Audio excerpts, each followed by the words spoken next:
हैगा? प्रेस पे तो कंट्रोल नहीं है ना। तो बीजेपी का प्रेस पे कंट्रोल है, इंस्टीट्यूशनल स्ट्रक्चर पे कंट्रोल है, जुडिशरी पे प्रेशर डालते हैं। तो ये परसेप्शन सच परसेप्शन नहीं है, ये परसेप्शन सुपरफिशियल ऊपर का परसेप्शन है।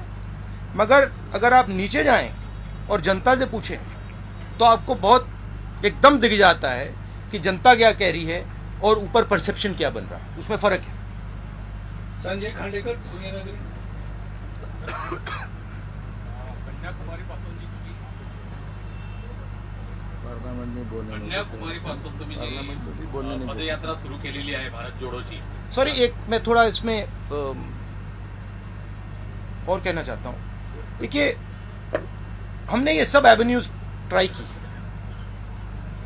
प्रेस की एवेन्यू ट्राई की, हमने पार्लियामेंट में अपनी बात रखने की कोशिश की। सिर्फ मैंने नहीं, सिर्फ कांग्रेस पार्टी ने नहीं, विपक्ष की सब पार्टियों ने। ठीक है, जब हम वहां कुछ बोलने की कोशिश करते हैं, चाहे वो नोटबंदी की बात हो, चाहे वो जीएसटी की बात हो, चाहे वो चाइना की बात हो, वो माइक ऑफ हो जाता है। तो यात्रा हमने इसलिए चालू की है कि हमारा और विपक्ष को कोई और रास्ता ही नहीं बचा है। राहुल जी, कन्याकुमारीपासून तर आता मध्य महाराष्ट्रापर्यंत तुमची भारत जोडो यात्रा सुरू आहे। या दरम्यान सर्वात मोठी समस्या देशात काय आढळली तुम्हाला तुमच्या पाहणीत? सबसे बड़े प्रॉब्लम क्या है देश में अभी तुमको जो भी प्रॉब्लम्स आए वो क्या, सबसे बड़ा प्रॉब्लम क्या है? सबसे बड़े मुझे दो प्रॉब्लम्स दिख रहे हैं। एक प्रॉब्लम है कि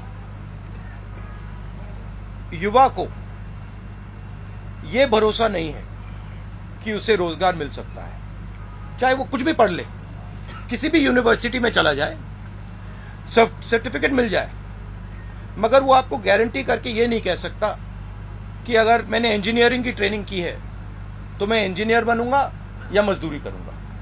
और ये यूनिवर्सल है, मतलब मुझे जो पढ़ाई कर रहे हैं उनमें से एक युवा नहीं मिला जिसने कहा हाँ मुझ में कॉन्फिडेंस है कि मुझे रोजगार मिल जाएगा। तो ये पहला बड़ा मुद्दा है। उसको अगर आप थोड़ी गहराई से देखें तो उस युवा के माता पिता ने मेहनत करके उसे उसकी शिक्षा के लिए पैसा मोस्टली प्राइवेट प्लेयर्स को दिया है, प्राइवेट इंस्टीट्यूशंस को दिया है।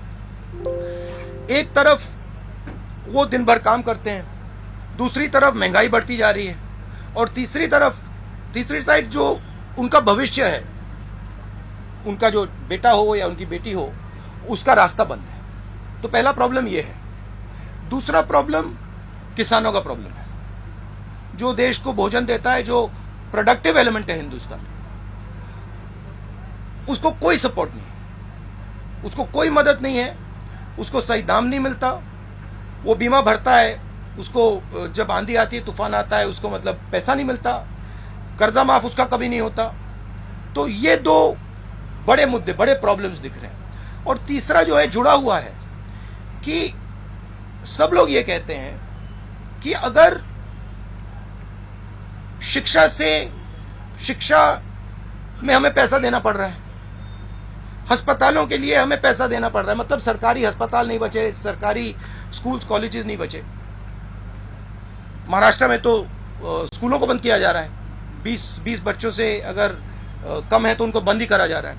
तो वो कह रहे हैं कि भैया अगर ये पैसा हम यहां डाल रहे हैं, ये जा कहां रहा है, किसके हाथ जा रहा है? तो वो इनइक्वालिटी की बात है और सबको मालूम है। मैं किसानों से पूछता हूं, भैया एक बात बताओ, ये आपका सिलेंडर, गैस सिलेंडर महंगा हुआ, पेट्रोल का दाम बढ़ा, आपके जेब में से पैसा जा रहा है, ये जा कहां रहा है? इमीडिएटली आंसर मिलता है, सब जानते हैं। मेघा कुचित Z24। सावरकरांबाबत जे विधान तुम्ही केलं त्यानंतर महाराष्ट्रात राजकीय वातावरण आहे ते तापलेलं आहे। फडणवीस असं म्हणतायत की काँग्रेसला जनता धडा शिकवेल आणि उद्धव ठाकरेंनी असं म्हटलेलं आहे की तुमच्या विधानाशी मी सहमत नाही। सावरकर के बारे में बोला ना, उद्धव ठाकरे बोलते मैं सहमत नहीं, और फडणवीस बोलता है कि हमें लोग जगह दिख जाएंगे। ये देखिए, ये मेरे लिए सबसे जरूरी डॉक्यूमेंट है। ये देखा आपने, दिख रहा है आपको? और इसमें आप देख लीजिए, ये सावरकर जी की चिट्ठी है जिसमें उन्होंने अंग्रेजों को लिखा है। और मैं पूरी चिट्ठी आपको पढ़नी होगी, देख लीजिए, मैंने हाईलाइट भी कर रखी है, मगर मैं सिर्फ आखिरी लाइन पढ़ना चाहता हूं। अंग्रेजी में लिखी है तो मैं अंग्रेजी में बोल देता हूं। I beg to remain sir your most obedient servant V D. Savarkar. Hindi में ट्रांसलेशन कर देता हूं, सर मैं आपका नौकर रहना चाहता हूं। ये मैंने नहीं लिखा, ये सावरकर जी ने लिखा है। तो इसको आप पढ़ लीजिए, देख लीजिए। अगर फडणवीस जी देखना चाहते हैं इसको, वो भी देख लें।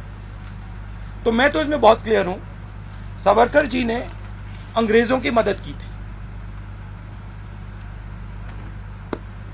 रश्मी पुराणिक सांगली. याच वाक्यावरनं आता शिंदे गटाच्या खासदारांनी असं म्हटलं की भारत जोडो यात्रा ही थांबवली पाहिजे महाराष्ट्रात आणि मनसेचे नेते तुमचं निषेध करण्यासाठी शेगावपर्यंत येणार आहे. तर भारत जोडो यात्रेला बोलते हैं, ये यात्रा को रोकना चाहिए। सावरकर के बारे में ऐसा बोला है, तो ऐसा गवर्नमेंट को उसने लेटर लिखा है। किसने? सेवाड़े। मतलब रोकने, यात्रा को रोकने के लिए। हाँ। रोक दीजिए, कोई प्रॉब्लम नहीं है, रोक दीजिए। देखिए, किसी का कोई विचार हो उसको रखना चाहिए, और अगर सरकार को लगे कि भारत जोड़ो यात्रा को रोक देना चाहिए तो रोकने की कोशिश कीजिए, करिए। गजानन रुमाटे TV9. आपकी रैली देखें तो उसमें घोषणा ही चलती है कि 2024 में प्रतिपक्ष का प्राइम मिनिस्टर पद का चेहरा राहुल गांधी है। क्या आप भी यही सोच रहे हैं कि 2024 में आप as a prime minister candidate opposition की? मैं ये आप डिस्ट्रैक्ट करने का बहुत अच्छा तरीका है। हमारा काम भारत जोड़ो यात्रा का काम है, हमें भारत को जोड़ना है। ये इस सवाल के बारे में हम सोच ही नहीं रहे। हम सिर्फ हम कन्याकुमारी से शुरू किए हैं, हम श्रीनगर तक जाएंगे और वहां पर हम तिरंगे को लहराएंगे। ये हम कर रहे हैं, ये हमारी तपस्या है, और हम और कुछ चीज के बारे में नहीं सोच रहे। मुस्कान मिर्जा आज तक. मेरा सवाल ये है कि हिमाचल प्रदेश में जब इलेक्शन हुए तो आपने 40 रैलीज की थी, और पिछली बार गुजरात में भी बहुत बड़ा कैंपेन आपने किया था। तो इस बार आपके इक्का दुक्का सिर्फ रैलीज है गुजरात में, ऐसे क्यों? क्योंकि जैसे मैंने अभी बोला, हमने सितंबर में भारत जोड़ो यात्रा शुरू की। हम इस यात्रा को श्रीनगर तक ले जा रहे हैं, और ये मेरा और हम जो इस यात्रा में शामिल हैं, हमारी तपस्या है, हमारा ये लक्ष्य है, और इसको हम पूरा करना चाहते हैं। जरूर अगर कांग्रेस प्रेसिडेंट हमें कहेंगे कि हमें गुजरात जाना है, हिमाचल जाना है, तो हम जाएंगे। अभिजीत करंडे ABP माझा. पिछले 5-6 साल से जो नेता जमीन पर नहीं दिखे थे वो अचानक से जमीन पर दिखना शुरू हो गई। आपकी यात्रा शुरू होने के बाद महाराष्ट्र में बहुत सारे नेता दिखे। राहुल गांधी तो निकल पड़े, उन्होंने एक प्रोग्राम दे दिया है पार्टी के लिए। क्या ये प्रोग्राम गांव देहात तक जाने के लिए, क्योंकि यात्रा तो कन्याकुमारी से कश्मीर जा रही है, बहुत सारे तबके तक नहीं जा रही है, तो क्या कांग्रेस का कोई प्लान है आगे वाला, जो ये यात्रा है हर आदमी तक, हर गांव तक, हर शहर तक, हर तबके तक, हर आदिवासी पाड़े तक जाए, और आपका विचार जो आप बोल रहे हैं वो पहुंचे वहां तक? यात्रा एक सोच है, एक काम करने का तरीका है, एक कह दो एक इमेजिनेशन है। यात्रा एक सफर भी है। तो मुझे और हम सबको लगा था कि जो बीजेपी की अप्रोच है, नफरत से भरी, डरी हुई, हिंसा फैलाने वाली अप्रोच, उन्होंने हिंदुस्तान को एक इमेजिनेशन दिया है। कि देखो ये रास्ता है, देश में नफरत फैलाओ, लोगों को डराओ, गरीबों को कुचलो, उन्होंने ये रास्ता दिया है। यात्रा की कोशिश है और ये यात्रा इसमें सफल हो गई है।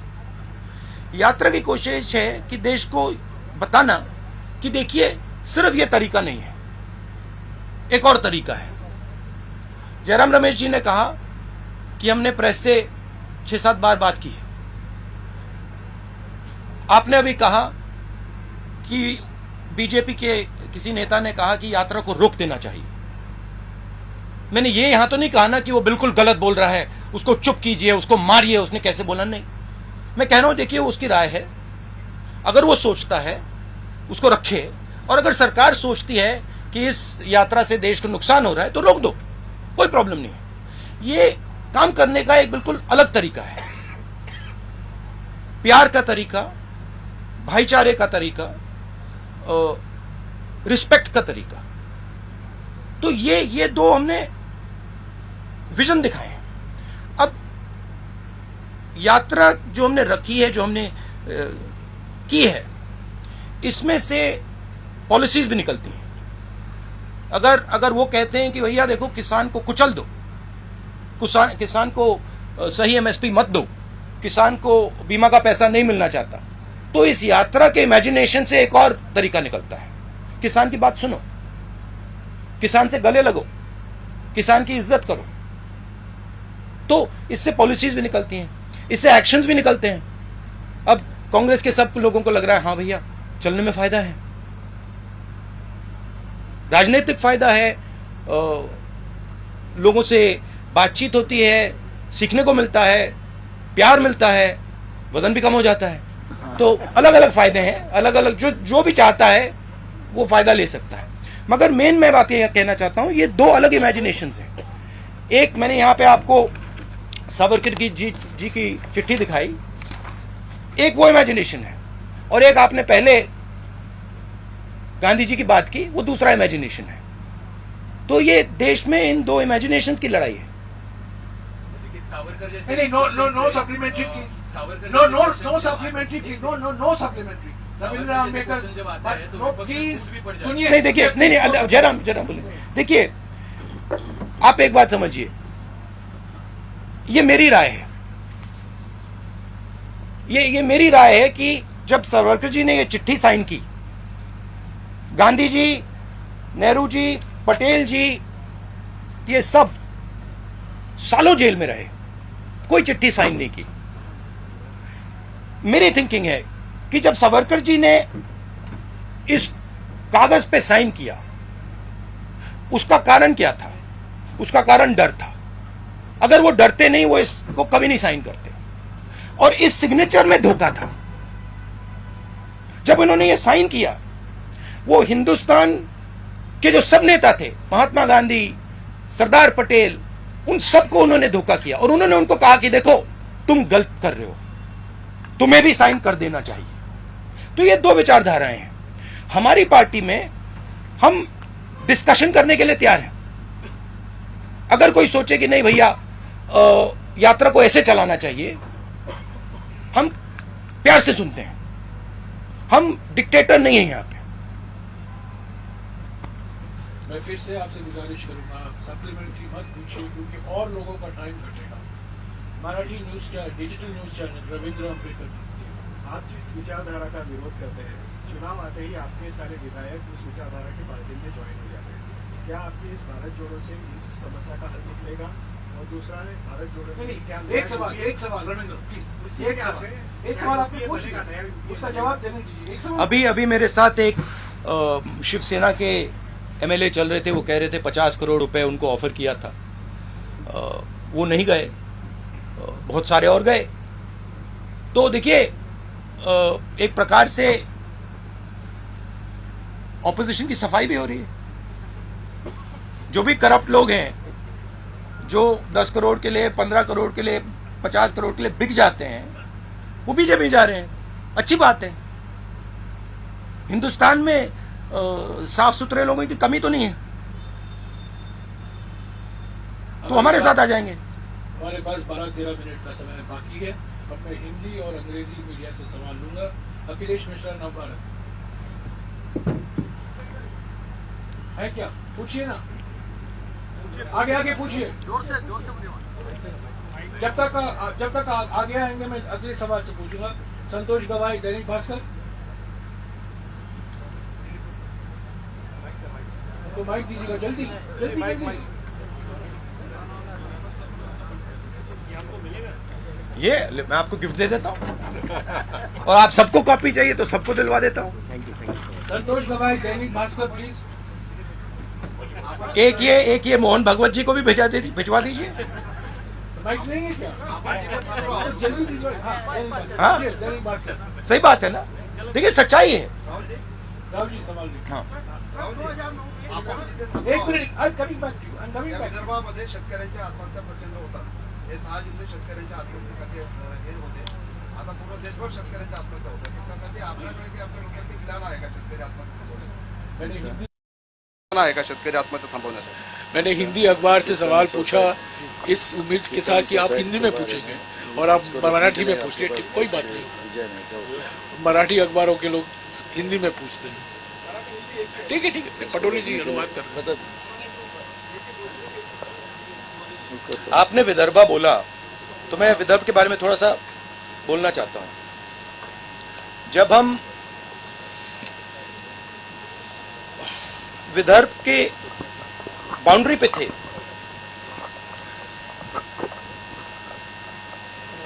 तो हमारे लोगों ने कहा कि हमें वहां पे अंदर आने से पहले वहां पे आपका एक गीत सुनना है। राष्ट्रीय संस्कृत हाँ? आप थे वहां पे? नहीं, आप नहीं थे वहां पे। गीत सुनना है तो मैं वहां पे गीत सुन रहा था और मेरे दिमाग में सवाल था उस टाइम जब वो गीत गा रहे थे। मुझे गीत बहुत अच्छा लगा और जब वो गा रहे थे मेरे दिमाग में सवाल था कि महात्मा गांधी जी जो थे वो वर्धा क्यों गए। मेरे माइंड में क्वेश्चन था, कितनी जगह है हिंदुस्तान में, कितने स्टेट्स हैं, वो यहां क्यों आए। तो मेरे दिमाग में ये सवाल था और मैं सोच रहा था और फिर गीत के बाद वहां पे एक बड़ा सा आपने गेट लगा रखा और गेट के जैसे मैं अंदर गया 10 मिनट नहीं हुए मुझे बात समझ आ गई कि जो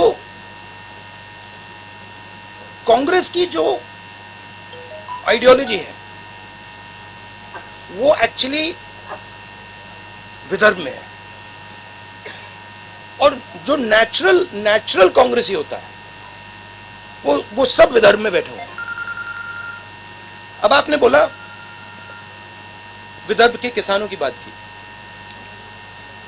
विदर्भ में ज्यादा मुश्किल है, मगर ये जो आपने मुद्दा उठाया है ये सिर्फ विदर्भ का मुद्दा नहीं है, ये पूरे हिंदुस्तान का मुद्दा है। विदर्भ में पानी की समस्या है, उसके बारे में कुछ किया जा सकता है, मगर जो हमारे प्रोड्यूसर्स हैं जो खेती करते हैं उनको प्रोटेक्शन देने की जरूरत है, उनको उनकी रक्षा करने की जरूरत है। जैसे कोई परिवार में कोई जो ब्रेड अर्नर होता है वो जरूरी होता है, उसकी प्रोटेक्शन करने की जरूरत होती है। वैसे ही हमारा जो किसान है वो देश को भोजन देता है। आजकल हमारी मेंटालिटी, सरकार की मेंटालिटी कि भाई यहाँ देखो ये खेती कर रहा है उसको छोड़ दो, करने दो, सही रेट मिले ना मिले छोड़ दो, कर्ज माफी की जरूरत है नहीं छोड़ो।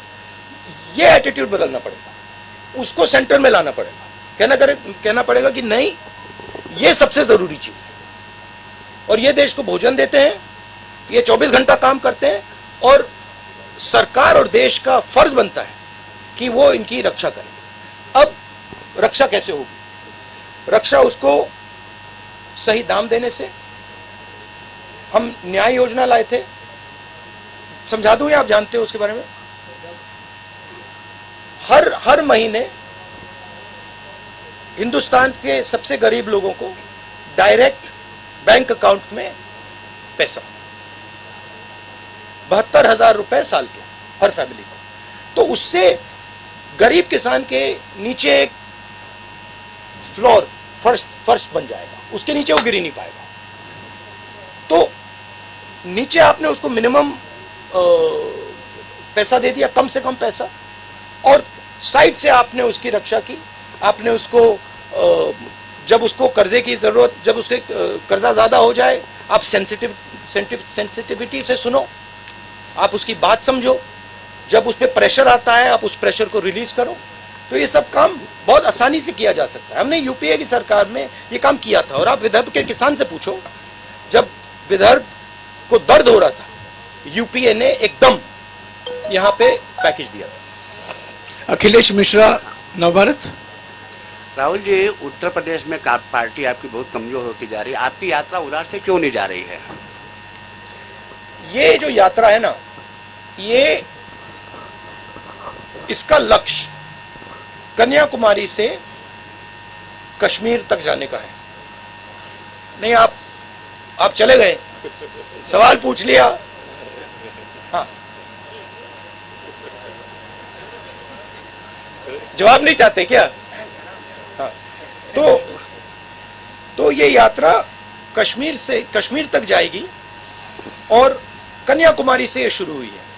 अब मुझे पता नहीं ये किसने बात बोल दी कि ये यात्रा उत्तर प्रदेश से नहीं निकलेगी। मुझे नहीं मालूम किसने बोला है, क्योंकि दिल्ली के बाद ये यात्रा उत्तर प्रदेश से निकलेगी।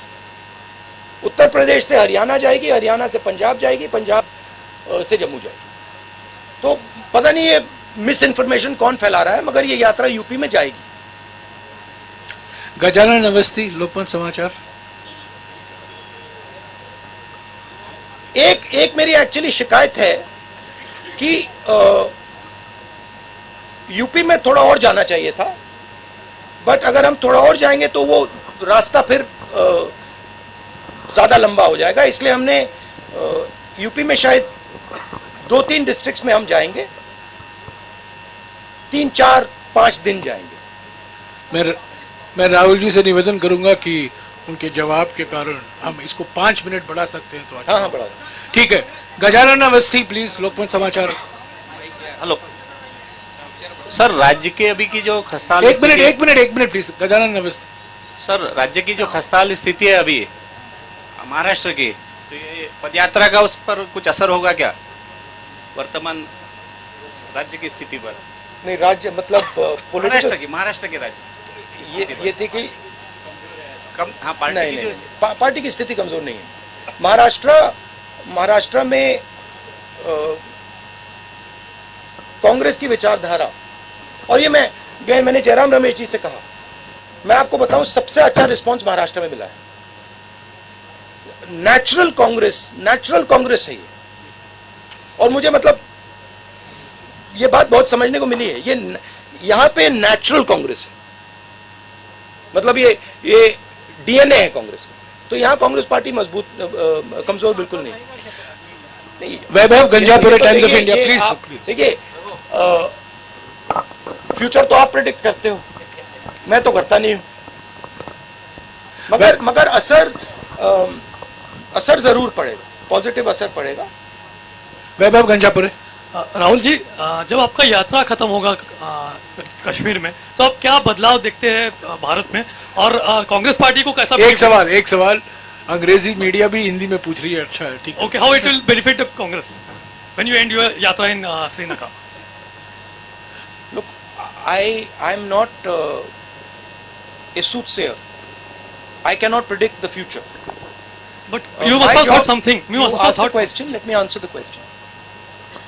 My job is to do what I see as my duty, and I felt that my duty, in a time when India is internally fractured, in pain, where violence is being spread across the country, where hatred is being spread across the country, I felt it is my duty to show that there is another way possible.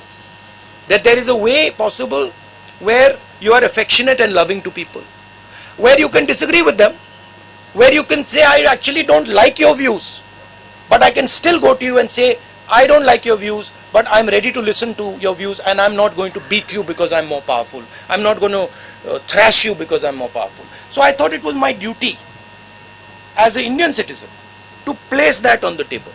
And that is the idea of the Bharat Jodo Yatra. Now please don't misunderstand. It is not only my duty, and it is not only I who is thinking this. Large number of Congress people feel the same thing. And millions of people, farmers, youngsters, men, women, feel the same thing. So I think it's a very powerful thing, the Yatra.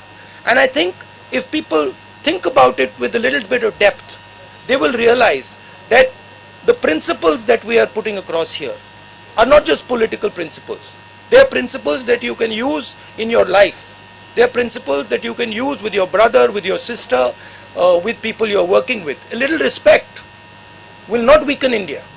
It will only strengthen India. A little bit of affection, a little bit of love will only strengthen India. So that's the idea. Now what happens after the Yatra? Let's see. अभिनय देशपांडे, हिंदू देशपांडे हैं? अभिनय देशपांडे नहीं आए? I don't understand why people feel that hatred makes a country strong. I don't understand it. Right? I don't understand why people feel that being abusive, being nasty, being cruel makes a country strong. I think it makes a country weak. I think it is cowardice. And I think that's not what India is. I think India has shown the whole world. I remember I asked Nelson Mandela after he came out of jail 26 years. Right? I asked him, Mr. Mandela, you were in jail for so long, what gave you hope? He said, India's freedom struggle gave me hope. I said, what do you mean by that? He said, well, what Mahatma Gandhi taught. The fact that you should be compassionate even to your opponent. You should respect even your opponent. These are Indian values. They are the most powerful values. And in the world that we are facing today, with the United States and China and war here and there, this is the most powerful thing that we have. Why are we throwing it away? Rahul ji ने आपके साथ 40 minute गुजारे हैं। मैं राहुल जी से निवेदन करूंगा, please 40 minute हो गए हैं, प्लीज। मैंने पहले क्या कहा है, प्लीज। नहीं, बिल्कुल नहीं, आप एक ही ग्रुप के हैं। देखिए, नियम मत तोड़िए। मैं राहुल जी से गुजारिश करूंगा, आखिर में महाराष्ट्र की जनता के लिए अगर वो कोई संदेशा देना चाहते हैं, 2 मिनट बोल लें। नहीं, कोई सवाल नहीं, 40 मिनट हो गए हैं। सवाल आप प्रधानमंत्री जी से कीजिए। सवाल किससे करना है उनसे कीजिए। महाराष्ट्र, प्लीज उनको बोलने दीजिए। प्लीज बैठ जाइए। महाराष्ट्र की जनता, बैठ जाइए। महाराष्ट्र के जो किसान हैं और महाराष्ट्र के जो युवा हैं, मेरा उनके लिए मैसेज ये है कि मैं अब 13 दिन 14 दिन आपकी सड़कों पे चला हूं। मैं 13-14 दिन आपकी सड़कों पे चला हूं और दो दिन में 3 दिन में हमारा यहां से ट्रांजिशन हो जाएगा, हम मध्य प्रदेश जाएंगे। इन सड़कों पे मैंने आपसे खुल के बातचीत की है, लाखों लोगों से मिला हूं। युवाओं ने अपने सपने मेरे सामने रखे, किसानों ने अपना दर्द मेरे सामने रखा,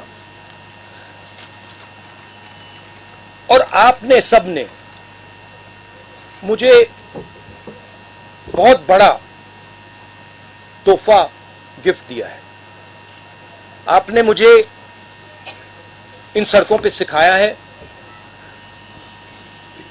शिवाजी महाराज के बारे में, ज्योतिबाई फूले जी के बारे में, अंबेडकर जी के बारे में आपने सिखाया है। मैं आपको ये बता सकता हूं कि महाराष्ट्र के सड़कों पर चलने से पहले और 14-15 दिन बाद जो मेरी राजनीतिक समझ थी महाराष्ट्र के बारे में, किसानों के बारे में, वो आपने बदल दी है। तो मैं आपका दिल से धन्यवाद करना चाहता हूं और मैं इस सफर को अपनी पूरी जिंदगी नहीं भूलूंगा। और आपका जो प्यार है मुझे खत्म करने दीजिए, मुझे खत्म करने दीजिए। ये don't disturb brother don't disturb. शुक्रिया राहुल जी, अभी आपका फोटो तो नहीं तो मैं दिल से महाराष्ट्र की जनता को और लास्ट में जो पुलिस ने हमारी मदद की है, जो चले हैं हमारे साथ, उनको भी काफी धक्के लगे हैं, उनका भी मैं दिल से धन्यवाद करता हूं। Thank you. अभी राहुल जी आपके साथ एक फोटो लेंगे।